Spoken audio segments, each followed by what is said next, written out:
Can we do that one more time? Oh my god. My hair was Introduce yourself. Hi guys, my name is Elaine and I'm an actress in South Korea, and you probably have seen a couple of my works in the latest TV shows of Vincenzo, Mouse, Startup, and Run Up? And Run On. Run On. Yes, Run On. Run Up.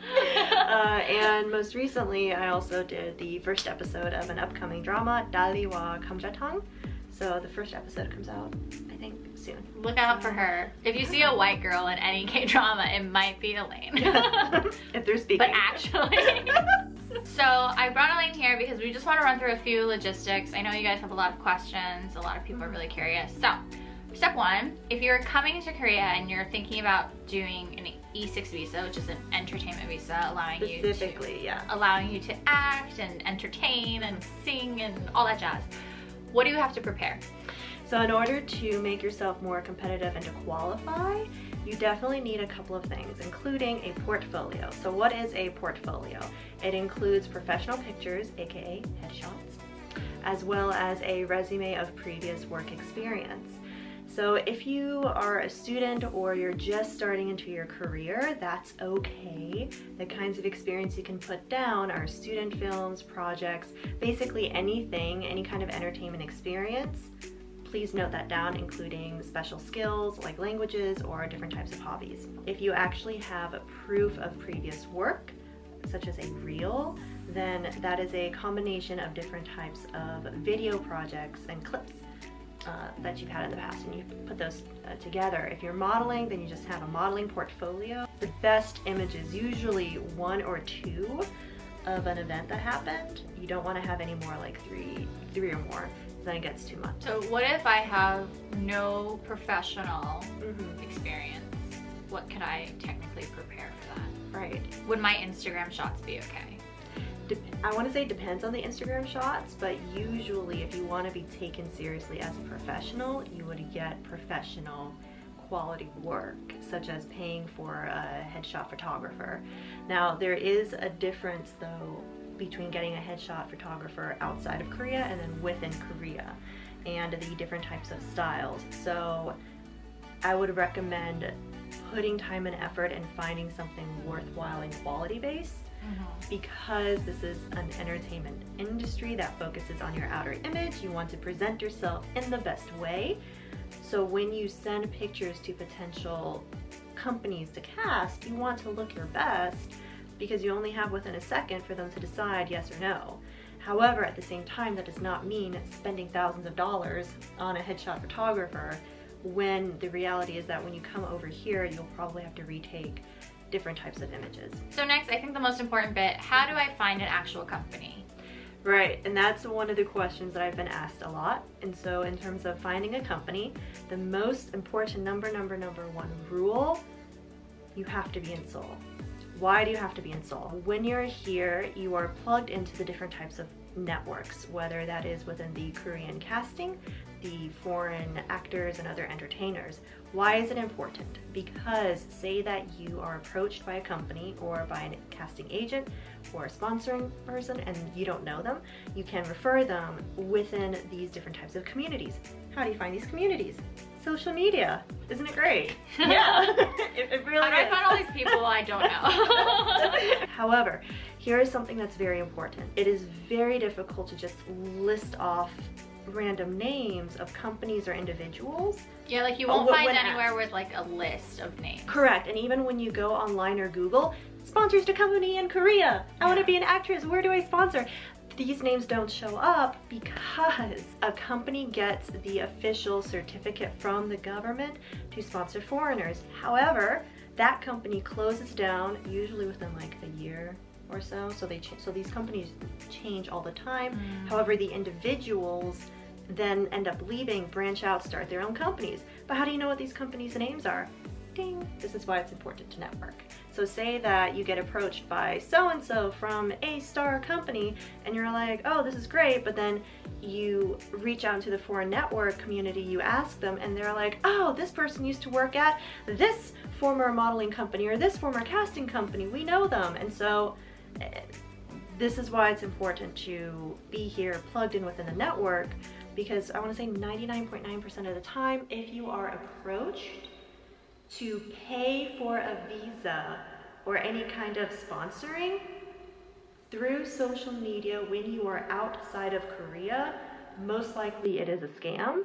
And the number one rule, I think just generally for all entertainment and life opportunities, if it sounds too good to be true, probably is. And I want to do note, like, it is not uncommon for companies to ask for payment up front to sponsor a visa, but what we're saying is that if you're outside of Korea and this happens, the chances of that company being a scam are very high. So that's why you want to be in the country, because even if they ask up front for the visa, at least you are able to flush out whether this company is legit or not. And you can flush them out by asking other foreigners, hey, what should I do when this person approaches? And they say, okay, and they may say, oh, ask for a contract. So then you can go and you ask, hey, what is the contract like? What are the details? If you are not within this community, you have no instant protection, and that's why you are a lot more liable to be scammed. But at the same time, I think it's also important to note, like, you can't just ask people straight out, like, what company do you work for? Because if they tell you that, they're putting their reputations tied to you like a stranger. So more likely than not, I think you'll find that if you ask someone directly out front, what is your company? If you don't know them, they're not going to tell you. Correct. And then especially even more so if you ask for a stranger to refer them to your company, then you're inadvertently asking for a stranger to put their reputation on the line for you when you don't have any experience or have any friendship or have any foundation personally or professionally to make such a request or offer. But I think the best thing to do in that case is to find your own companies and then ask someone, like, hey, have you heard of this company? What do you think about them? Have you heard anything like kind of fishy about them? I think that's the best approach you can go about, because at the same time, again, like, if you're coming into this industry and you don't have experience, you don't have connections, XYZ, it's just going to be like the most respectful way of being able to enter the industry. Correct. And a lot of people are very friendly and they want to help you out because I would say, like, most of us know what it's like to face some kind of scam. However, there is a type of... So sad. It does. It's so bad. But there is... We scammed at least once and you're like the best right? of everyone. It's like bingo of living in entertainment in Korea. Scam number one, there you go. Yeah, you gotta get scammed once and then you're in.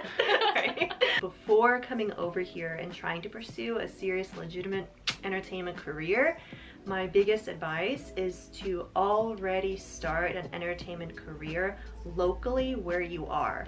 This will give you professional insight in how to present yourself to others.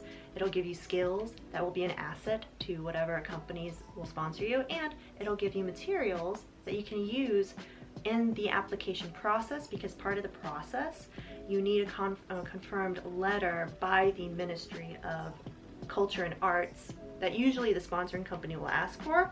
But if you have material, it will help prove why the Ministry of Culture and Arts will sponsor you. Yeah, because even if you get a company to, like, they say, like, okay, let's sponsor this person, if you aren't able to really prove that you're going to be an asset in terms of that realm, because you don't have any work to show for it whatsoever, then you're not going to be able to get this letter. Correct. You need, so. Because you also have to think, why would a company not only invest time but also effort and money into me? I need to prove myself. So if you just show up out of the blue without any experience and you say, I want to be here and act, and they're like, cool, do you have acting experience? No, I do not. Then they're like, what? Like, why would I? Yeah. You also need to get jobs while you're here, guys. It's not like you need to get the visa, obviously, but once you're here, I know a lot of entertainers, they need to do their own footwork as well to get 100%. Jobs. So if you don't have any, like, of that other types of experiences or skills, it's going to be harder to even get your foot in the door. Correct. Yeah, so this is a very difficult, unstable lifestyle, so you have to prepare for that. If you have any specific questions, make sure to comment down below and we will answer them down there. I do see the comments that come up on Jen's posts. Yeah, so she will. I'll try my best to answer. All right, guys. So, yeah, good luck with everything. I do, because I see it. It's like a shadow. And we will see you guys next time. In the meantime, don't forget to like, comment, and subscribe. Goodbye. Bye-bye.